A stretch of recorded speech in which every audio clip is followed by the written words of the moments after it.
In this video, I'll be showing you 5 seeds where you spawn on an island. In this first seed, you spawn on a moderately sized forest island. I think there's technically some plains next to the stone beach, but the island is clearly mostly forest. There are some other islands and landmasses nearby, including this hilly sparse jungle island around 00. So this seed could be perfect if you want to be an ocean explorer. You could even swim to this jungle island for bamboo to craft the new raft we'll be getting in 1.20. There are 3 dungeons below spawn around 205, -80, 180, -80, and 180, -100. So whether you're interested in the spawners or just grabbing whatever is in those chests, you won't have to travel far. As for other nearby structures, there is buried treasure on Spawn Island around 136, -120. Underwater ruins around 0, -140. A shipwreck around 40, -220. And a mine shaft around 70, -310. Going to the nether from Spawn takes you to the nether wastes with nearby Soul Sand Valley and Crimson Forest. The nearest fortress is very close to Spawn around 40, 60. And the closest bastion is around -260, 90. But if you want something colder, this second seed spawns you on an island in a frozen ocean. The island has a bunch of spruce trees, so crafting a boat for ice boating shouldn't be an issue. There are other land masses nearby. Most appear to be rather small and frozen, but there is a large mushroom island around 330, 50. As for other nearby structures, there's a more normal shipwreck around 40, -360, buried treasure at 136, -504, a mine shaft around 275, -535, and a nether portal around 120, -490. Going to the nether there takes you to a nether wastes with nearby basalt deltas and crimson forest. The closest fortress is around 320, -100, and the closest bastion is around -200, -590. But if you want something smaller and more manageable, this third seed spawns you on a small island with 5 oak trees.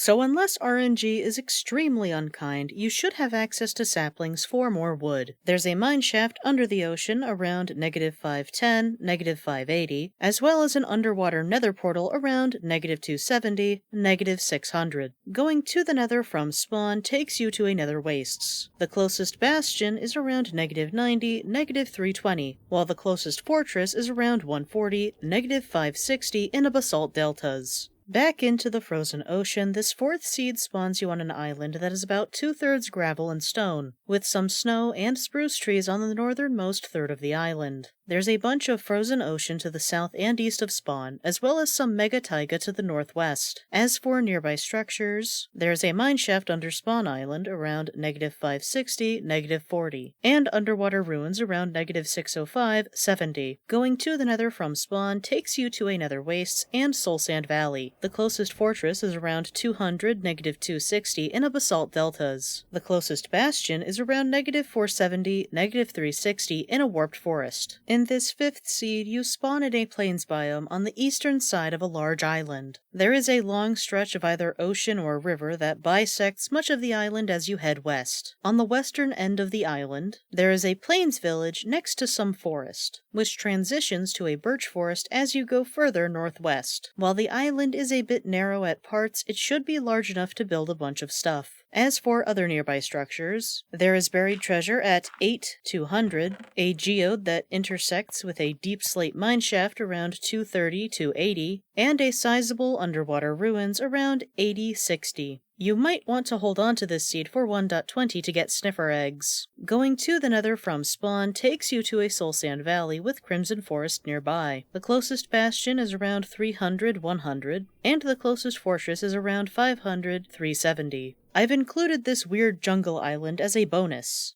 While this island is only separated from the mainland by a river, the small patches of sparse jungle on this otherwise barren-looking island made it too interesting for me to not share. About half of the island is surrounded by 2 types of ocean: lukewarm so you can gather kelp, and warm ocean to gather coral and tropical fish. On the other side of the island, the nearby mainland has more sparse jungle, plains, stone beach, savanna, stony peaks, a tiny bit of normal forest, and a small patch of badlands. On the other side of the stony peaks, there is a savanna village which spawned precariously on this cliff around -400, 200. As for other nearby structures, there is an ancient city under the stony peaks around -200, 40, with a nearby spawner in the wall around -295, 175. There's also a mine shaft in the ceiling above the ancient city, which you can spot around -360, 80. Closer to spawn, there is another mineshaft that intersects with a dungeon around 100, -10. Unless something changes between when I'm writing this script and editing the video, there's no spawner in this dungeon, so it should be easier to get to the chests. Going to the nether from spawn takes you to a cave in a basalt deltas. One of the cave's branches does let out into an opening to make travel a bit easier. The closest nether fortress is around 330, -170, with both crimson and warped forest nearby. The closest bastion is buried in the wall around -400, -70. Lastly, if you're interested in a sparse jungle island seed, then I recommend checking out this seed from a previous video I made. You should see the video on the end screen. It'll be the 4th seed in that video. This is most likely the last seed video I'll make until 1.20, but I've made a playlist of 1.19 seeds which you can check out in the description in the meantime. Until next time, take care.